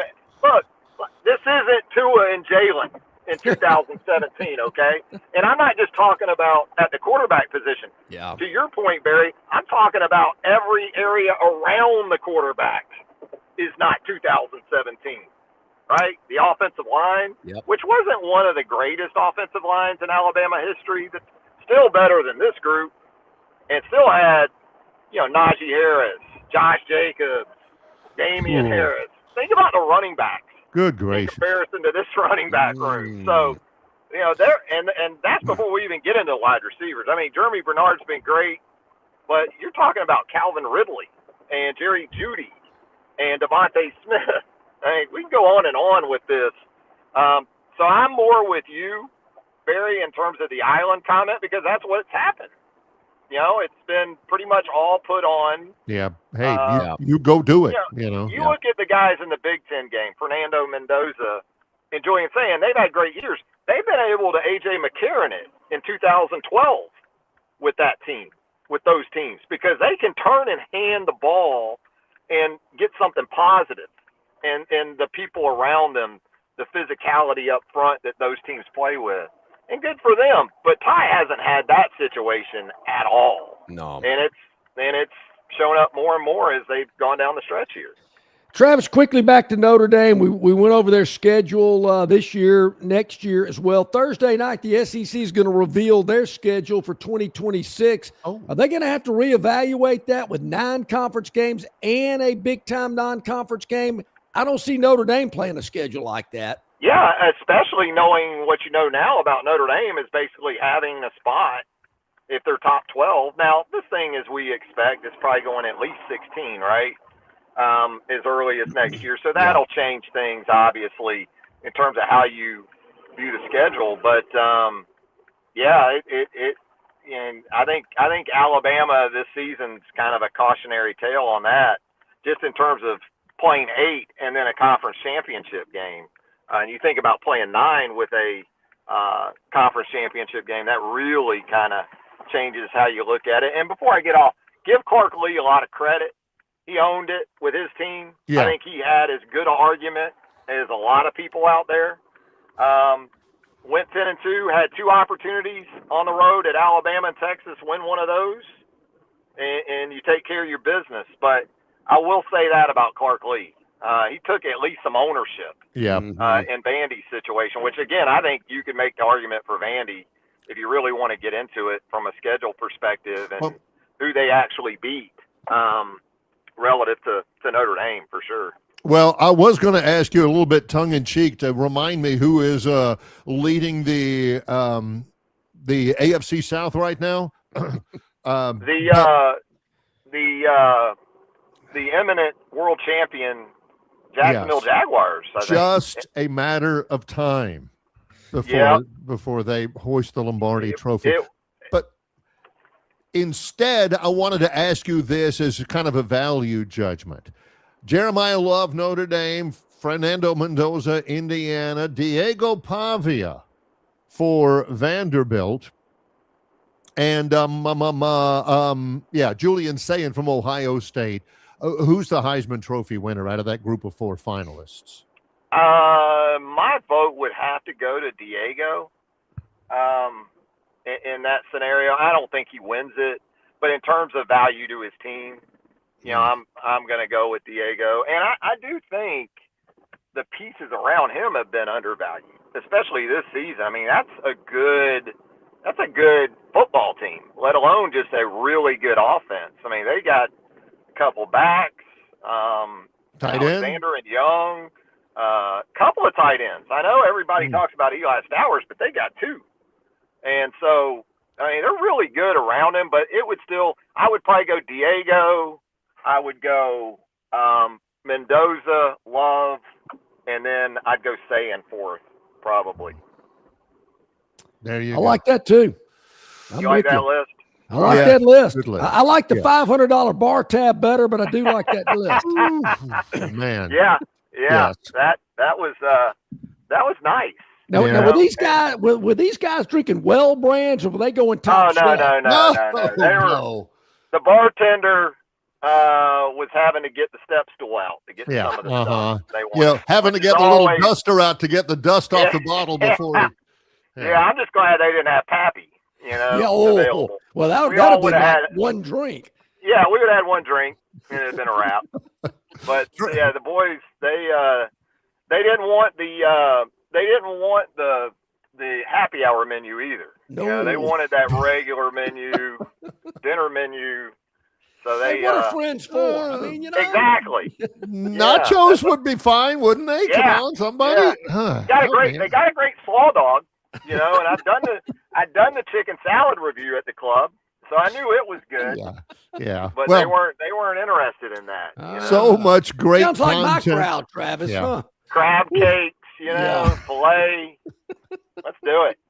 Let me go get the wife while I'm at it. I'll be right back. Don't go anywhere. I thought he went to the men's room. He comes back with a date.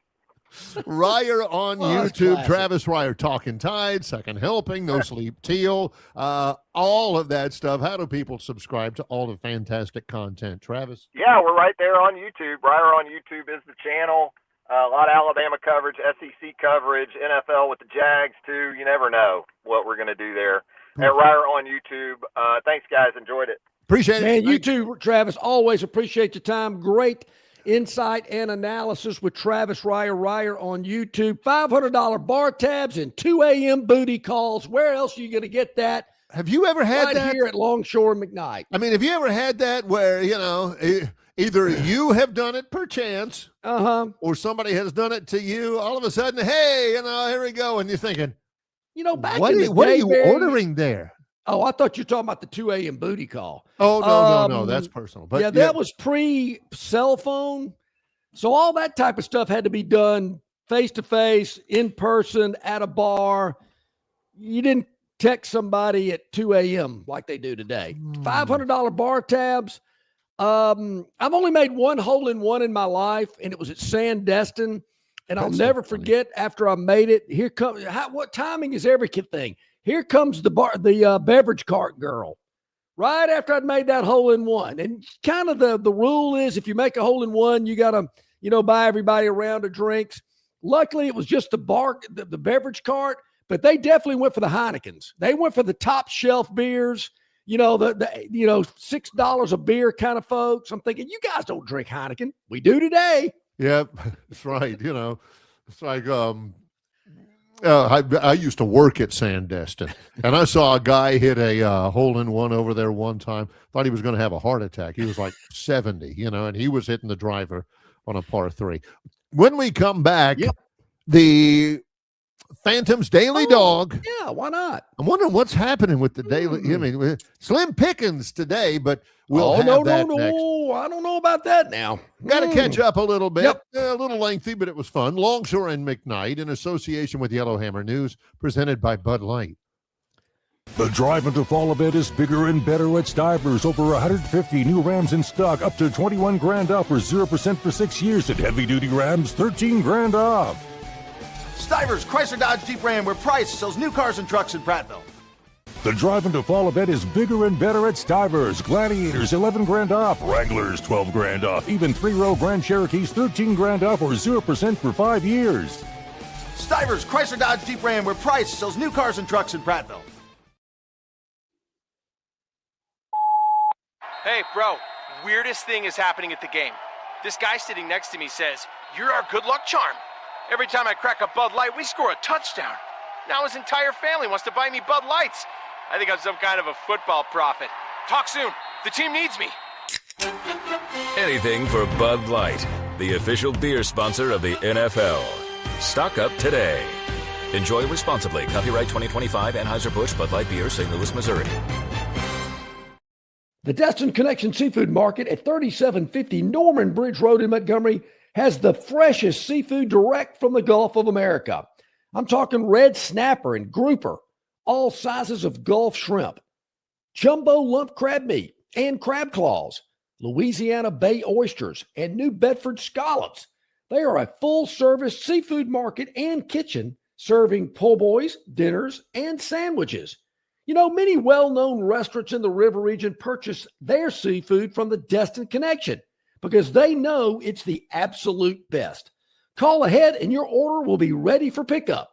The Destin Connection Seafood Market, 3750 Norman Bridge Road. Call 288-4272. That's 288-4272. Artie, back at it, almost to the bottom of the hour. Great segment with Travis Ryer. Always is. Really appreciate his time. Check him out, Ryer on YouTube. This from our guy, the Bama Eye Doc. That's Dr. B. Yeah, Dr. B. Dr. B's great. He says this on the chat line. First time I've been able to jump on the chat line, I was at the game. The SEC championship. Oh, sure. Game. I saw a picture of him and his lovely bride on social media. He said, it looked worse in person than on TV. Complete domination on both sides of the ball. Ty, again, looked lost. Love the guy, but yeah. He says, why not try QB2 in the second half? I remember when another championship was on the line, a coach benched a future Heisman finalist for a true freshman to see if a spark could be lit. History was made. You know, and I never thought about it, and Travis brought up an excellent point, because I thought about, putting in Keelan Russell, Austin Mack myself, but that was a national championship game. It was all or nothing. And I didn't really think of the aspect of, well, what message does it send the committee that you're bailing on your quarterback, who was a Heisman, mentioned in the Heisman race in the middle of the season.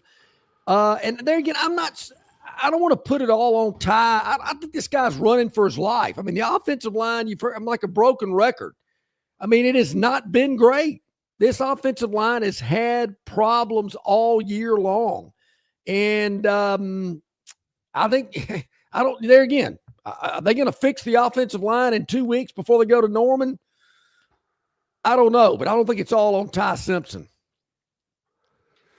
He missed. I mean, he was sacked 3 times. I get that. He missed some. That fourth down throw that he made to Ryan Williams, what was that? Same thing they tried to do in Norman 3 weeks ago. In Tuscaloosa 3 weeks ago against Oklahoma. Goodness gracious.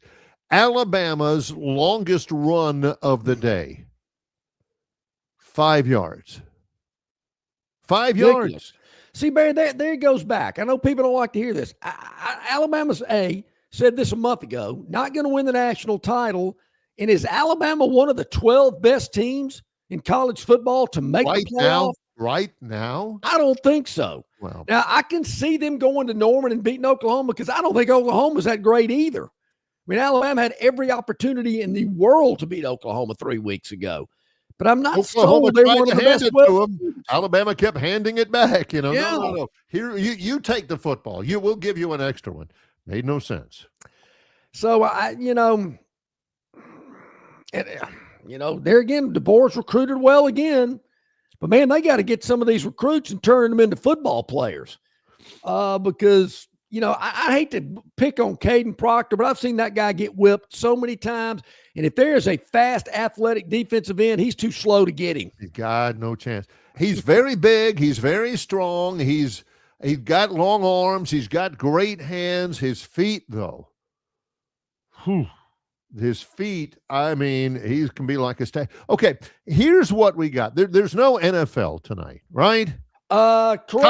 College football really begins again next week, next Tuesday or so. 2 games in the NBA.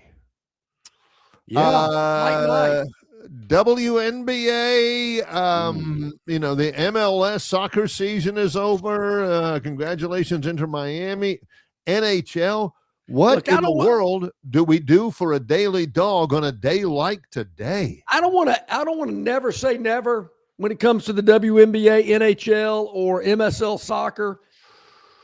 I don't want to paint myself into that corner, but no, we're not going there today. But before we get to today, can we reflect on last night? Oh, sorry. Yeah. I certainly did not want to gloss over the pick from Monday. No. Yeah, the Daily Dog yesterday, the Phantom's Daily Dog, was Monday Night Football from SoFi Stadium in Los Angeles, where 2 NFL teams call home.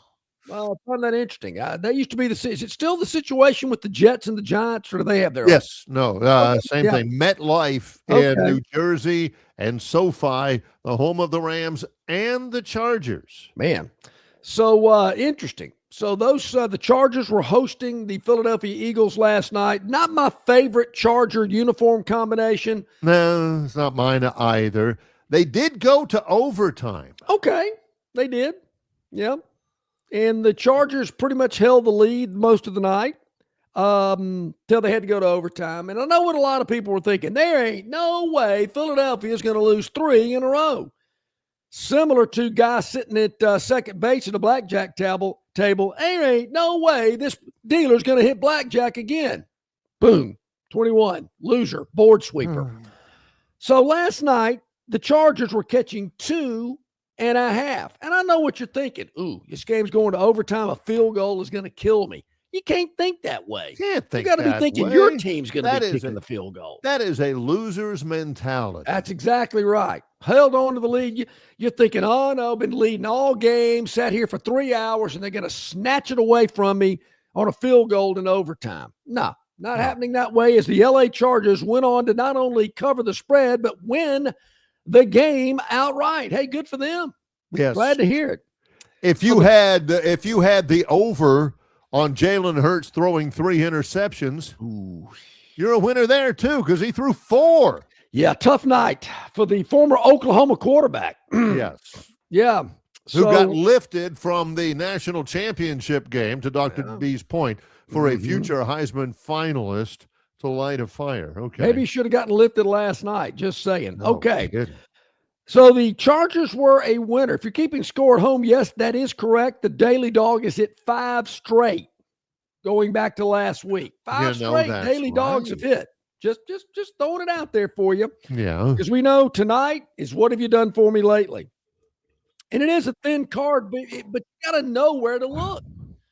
And if you go to tonight's men's college basketball schedule, there is a plethora of games. There are 35 games. Yeah. In men's college basketball tonight, including, say, 5 games in the top 25. There's some good matchups for the Phantom to choose from in men's intercollegiate basketball. You see where I'm heading with this one, Barry. 8 p.m. tonight. Yeah. I believe that's 9 p.m. local time from Madison Square Garden. The Huskies of UConn will be hosting the Gators of Florida from the Southeastern Conference, and Florida is a 4.5-point underdog tonight. Yeah, the defending national champions we're talking about playing against UConn. Florida's number 18. Yep. UConn's number 5. Okay. So, what do you got, 5.5 in that? I got 4. Well, I'll take it. Where are you seeing 5.5? The line's already moved. Yeah, I got 4.5, but if you see it 5.5, I will take it. You set your hand here. Okay. Yeah. So we like Florida tonight as the underdog in the game tonight. Is this some kind of challenge, or is this just some regularly scheduled game? It's just a regularly scheduled game. Okay. All right. Does UConn normally play in Madison Square Garden? Not much. I mean, they've got a nice arena. They're a defending national champion too. It's from a couple of years back. Florida defending national champion last year. UConn, the campus is maybe 2 hours away from New York City, and having been a student at the University of Florida, I would say roughly 30% of the student population is from New York. So, True. So there's the attraction for Gators. So, all right, so there you have it. So we got Florida. Barry, you're right. It is 5.5. I'm looking at it right now. We'll take it. We got Florida plus 5.5. That could be a big point for us tomorrow. We'll certainly reflect on that. We'll circle that number. Appreciate you catching that for me, because when I looked this up, believe me, at 6:30 this morning, it was at 4.5. So some money coming in on the Huskies. I'm not afraid. That doesn't bother me a bit. Yep. That's okay. Scared money? You ain't gonna, don't make money. That's right. So I'm taking the SEC against UConn in the Phantoms Daily Dog. Now, there again, I don't know if the starting center for Florida got sick and is out tonight. I'll go ahead and tell you that. I don't know. Yeah. Doesn't matter. Still taking them. As of 6:30 this morning, it was pretty good. But who knows what happens after that. We've got to catch up a break here and then one more break. Our Gurn Jr. Victoryland 777 topic wheel. He's John Longshore. I'm Barry McKnight. It's Longshore and McKnight in association with Yellowhammer News, presented by Bud Light. Located just 8 miles north of Alabama's state capital, Capitol Hill features 3 18-hole championship courses. With more than 1,500 acres of golf and nature, the pure magnitude of this facility is amazing and allows each course to be drastically different from the others.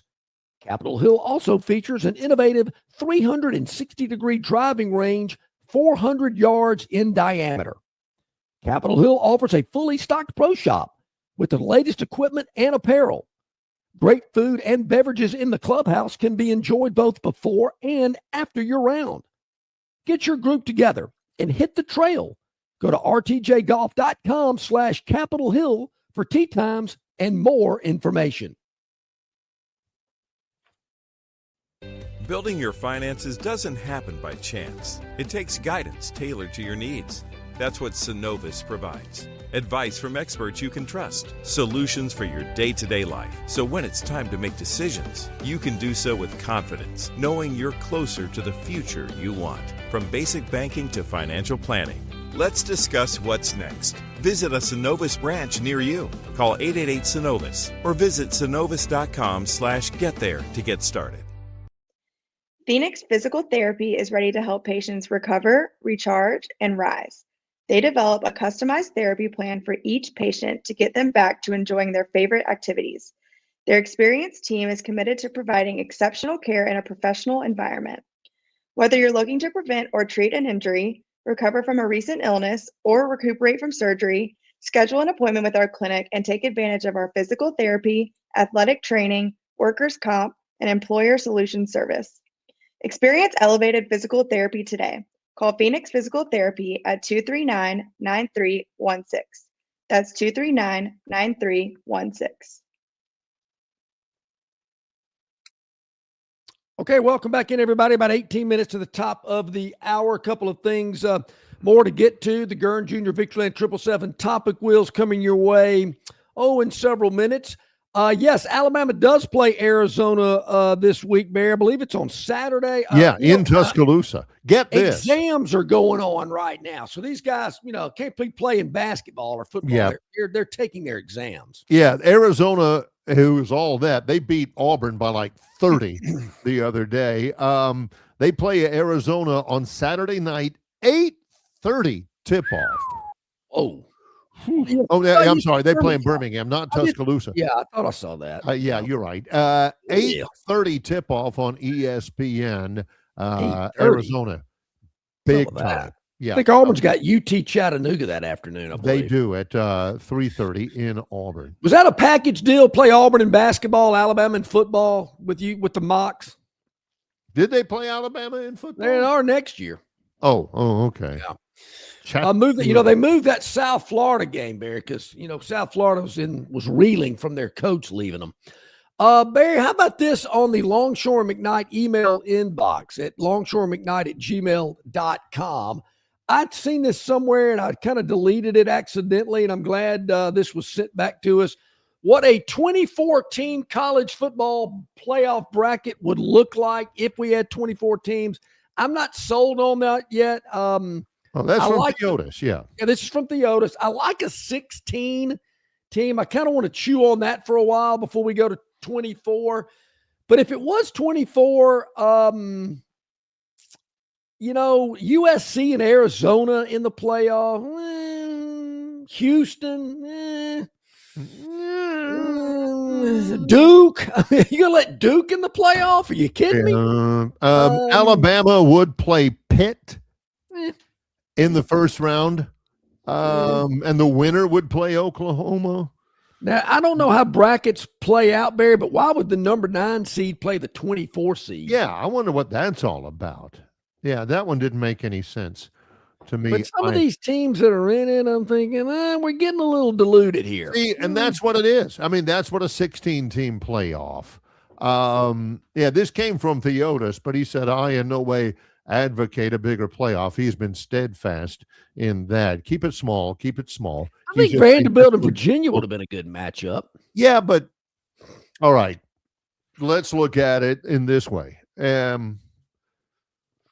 In your estimation, do Vanderbilt or Virginia have a snowball's chance of winning the national championship? I only see about, I want to say 4. Let me make sure. I think it's realistically 4. And a lot of people I heard yesterday loving Georgia. They think Georgia's going to end up winning it. Well, so you look at it and you're saying, all right, for the purposes of what it is, and that's to crown a national championship, this loses sight of that. And I'm all for inclusion, but you have plenty of inclusion right now. 2 group of 5 teams. The SEC has plenty of teams in the college football playoff. If you add more, admit it. You're not adding more to give more people a chance to play for a national championship. You're giving more people a chance to say that they played in the college. Well, I'm with you there, and I look at it this way. I want to narrow it down to if we had 16. I like Vanderbilt in at 14. I'd like to see Vanderbilt in the playoff. BYU at 12, okay. Texas at 13, I'm okay with that. Virginia, I don't know about Virginia. Notre Dame obviously would make the playoff. Southern Cal, is Southern Cal playoff worthy? Now, their brand, don't get me wrong. I mean, I don't have any problem with the Trojans. But see where Tulane at 20, James Madison at 22, they wouldn't even make the 16-team playoff. How does that work? Yeah, I don't know that that's legit. That should maybe just somebody's opinion there. We'll come back, address our fabled Gurn Jr. Victoryland 777 topic wheel on our return. Longshore and McKnight in association with Yellowhammer News, presented by Bud Light.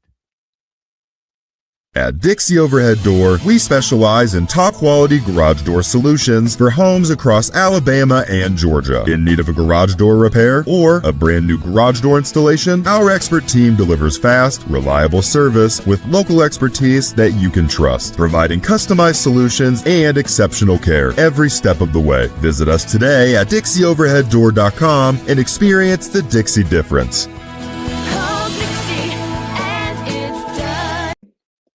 All guests of Longshore McKnight appear on the City of Montgomery guest hotline. Check out the most interesting and informed personalities in sports covering Auburn, Alabama, Troy, ASU, and all the major teams from across the country. John and Barry have the best guests brought to you by the City of Montgomery. To find out everything you need to know that is going on in the capital city, check out montgomeryal.gov. That's montgomeryal.gov, the capital of dreams. All righty. I think the Gurn Jr. Victoryland 777 topic wheel is loaded up, loosening up in the green room, getting ready to, educate us because we do not know what these topics are about. Little WD-40, little all-in-one oil. Let's go. We've got 3-in-1 oil. Yeah, 3-in-1 oil. We've got 6 topics, all presented by Victoryland 777 Casino, exit 22 off I-85 in Shoulder, Alabama, where you could be a winner too. Absolutely no clue what any of these are. Although I have an idea what Gramps' back is all about, or I don't know about Banana Nightmare or anything, but this is what the hook is. We'll figure out what these are, and we'll address these as they come to it. That's Mini. Mini me. Yeah, that's Mini, which is the fridge that Mike Price had when Destiny. Whoa. The world's shortest horse. See, Gurn, by gosh, he's scouring the internet, doing his research, and he says, oh, yeah, world's shortest horse? Oh, come on. Wasn't that at the fair this year? Logs and stuff. He's from Germany. Okay. 21 inches tall. 21 inches, just to give you perspective, is about the same length as Curtis Brown's foot was out off the baseline of the end zone, out of bounds. A therapy horse in Germany. See, that's wrong. That's, that's like, Mini-Me. That's like, that character in Game of Thrones. That's, there again, those used to be midway shows at the fair back in the day. The world's shortest horse, two-headed man. Bearded woman. Yeah. Intelligent orb. That's what Mitchell from Montgomery called me that one time, Too smart to be an orb. What does that mean? All right. So there's our That's a good one. Yeah. Oh, yeah. Back at it. Let's see what we got. Some more topics here on the Victoryland 777 topic wheel. Exit 22 I-85, Shorter, Alabama, where you can be a winner too. Doubled up. Ooh. Me after taking a bad hop grounder in softball, right in. Or a night at a Mexican restaurant. They can double you up too. Okay, doubled up. Doubled up. What could this mean? Double mint gum? Yeah. Maybe remember that was a big slogan for them. Double See, I mint gum told back you in the we day. should have used more 3-in-1 oil on this. Yeah, thing. it's Now so we're sticky on. today. Yeah. You know, I did notice there was a slight frost on the ground this morning. Maybe that had something to do with it today. Maybe Who that knows? did. So we may have to Doubled up. Yeah, I don't we'll know. get to that as soon as we get it. I mean, Yeah, he's technical difficulty. yeah, he's kicking at it right now and everything. So we'll just go back. Remember how the Fonz would make the jukebox work at Arnold's? That's exactly right. Never had to pay for it. Never had to at pay all. for it. Just had to pop it right. Yeah. There you go. Yeah. So we'll do that. We'll get back. Remember the old Coke machines, Barry? You could stick a quarter in there, and they had like Cokes and Fanta Orange and Sprite, and there was like a root beer. Frosty root beer. Frosty root beer. And everybody grew up with this kind of like juvenile delinquent friend, kind of like Butch and the Little Rascals. Yeah. I'll never forget watching this. He goes, "Hey man, you know how to get a free Coke?" I went, "No, I'm like 10." He said, the little reservoir that the bottle would pop out of, right? The Coke machine. He'd pull the flap up, stick his hand up the machine, and he could jiggle it and pull a Coke out without paying for it. I was always that guy. I'd look over there and I'd see the Cheez-Its and I'd put my quarter in, and I would always be the one when it would hang up on the side, And I go banging on it. And they're like, hey, what are you doing? What are you doing? Well, my Cheez-Its are right there. How about when you finished your Coke and you put the bottle in the rack so the guy could come get the bottles when he loaded the machine back up? Hey, in the summers in Port St. Joe, Florida, me and my cousin and our buddies would go. I mean, we'd scour the side of the road for pop bottles because you could turn them in for deposit. But that poor lady at the junior store would be like, you think about all those bottles hanging in the rack. I mean, that was like roach heaven at night. No doubt. I mean, that was all the sugar you want and nobody to smash you or anything. You turn the lights off 2 a.m. I bet it was a roach motel on those things. I think we're good to go again. I think he's kicked it. He got a wrench out. All of our younger viewers are going, what? All right. Bottles on the side of the machine? Yeah, believe it. Look it up. All right, so I think we missed out on doubled up. So we'll move forward without that. Yeah, and see what we got. This is it Banana Nightmare? Are we still sticking here? Nightmare. Banana pudding. You can get some banana pudding that's not very good. That would be a banana nightmare. Yeah. Number one, you can't have too ripe bananas. Number two, your banana to vanilla wafer ratio has got to be right. Yeah, Gail's down the street cafe. America's favorite, everybody's favorite dessert, the banana pudding, is outstanding each and every week. So we highly recommend that. But I've had some bad banana pudding in my day. Never at Gail's. Yes, but have had some before, and it just. Are you pro meringue or pro whipped cream on the top? Because I kind of like it without. Just give me bananas. Yeah, I kind of, a little. I think people can kind of put too much whipped cream on on banana pudding and just kind of takes away from it. Banana pudding, yeah. Overdone. I'm not sure, Bear. I think it's a secret recipe, and it is some type of. It is not Cool Whip, but it's not whipped cream. It's something in between that they use at Dreamland, because their banana pudding is really good as well. It's like the meringue or something? Well, no, it's not a fluffy meringue because that can get a little crazy too. It's just, it's kind of a, layer about this thin, maybe a little smaller, and it's a whipped cream top. But there again, not Cool Whip, but it's not whipped cream, but it's a combination of the two. It's really good. Well, here we are having some difficulties with the topic wheel. We'll get back to it next week and close out the program. We've got, again, the news of the day, Heisman finalists. Yeah, who we got? Indiana quarterback Fernando Mendoza, Vanderbilt quarterback Diego Pavia, Cheech Marin. No, I'm sorry. Let's see. Fernando Mendoza, Diego Pavia. It's a new world out there. Notre Dame running back Jeremiah Love, Ohio State quarterback Julian Sayin, were named finalists for the Heisman Trophy. The heavy betting favorite, you can bet on that? Oh, yeah. The heavy betting favorite, Fernando Mendoza from Indiana. Yeah. Indiana's never had a Heisman Trophy winner. Neither has Vanderbilt. Notre Dame's had a jillion, so has Ohio State. I think every Heisman Trophy winner has to have a Heisman Trophy moment.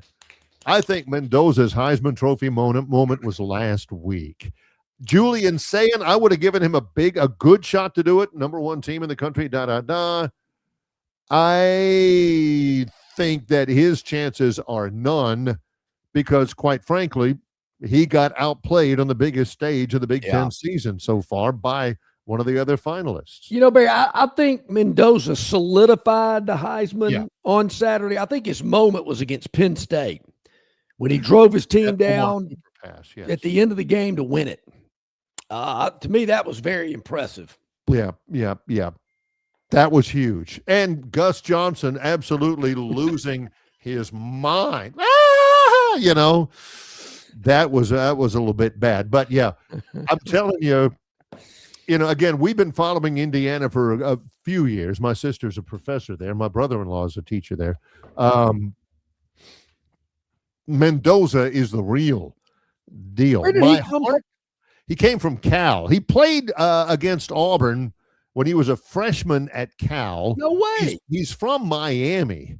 I think he had a scholarship, an academic scholarship to an Ivy League school. He's from Miami, went to Cal, wanted to get developed, so he went to Indiana. And he has, some of the throws he was making, including that third down throw late to Charlie Becker.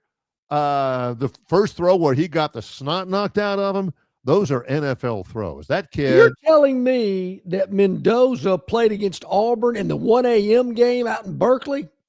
It was either that one or when they played Auburn in Auburn. I think it was the first one, because I remember Cal started a quarterback against Auburn in that dark game in the middle of the night in Cal, who later ended up being a wide receiver. Yeah. At Auburn as a high school buddy with Peyton Thorne or something like that.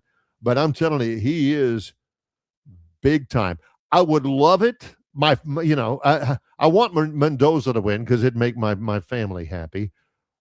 But wouldn't it be a better story? Wouldn't it be a great story if Pavia won that thing? Oh, it would be. You look at the numbers, running quarterback, leadership, toughness. Kid threw for 3,000 yards this year. There again, Vandy's not where they are, taking on Iowa in a bowl game. Wow, yeah. Iowa. Yeah. You got a really exciting team in Vanderbilt against probably the dullest team in college football. Yeah. Iowa. So there is that coming up as well. What to watch tonight? The NBA Cup, the knockout run of their in-season tournament. Gimmick. That's the reason why you only have a couple of games out there. And that's really about it. Yeah, light card, but we like Florida catching 5.5 in the Daily Dog against UConn. I like that. Tonight. So we're gonna dabble into the collegiate game tonight. Yep. I want to thank Travis Ryer on YouTube, an extended visit with us today. A lot of fun. Brian Matthews will be back next week on the program. Tomorrow, CJ Duncan, Yellowhammer News will join us. Josh Harris, the Moneyline Magician as well. Barry, I believe you're on assignment tomorrow. Yes, I will be out tomorrow. Basically, the granddaughter is having her Christmas program, and missing that. So John will be back tomorrow. Full show, the whole deal. Many thanks to everybody today for watching, listening, liking, and subscribing to Longshore and McKnight. Very important. With Yellowhammer News, presented by Bud Light.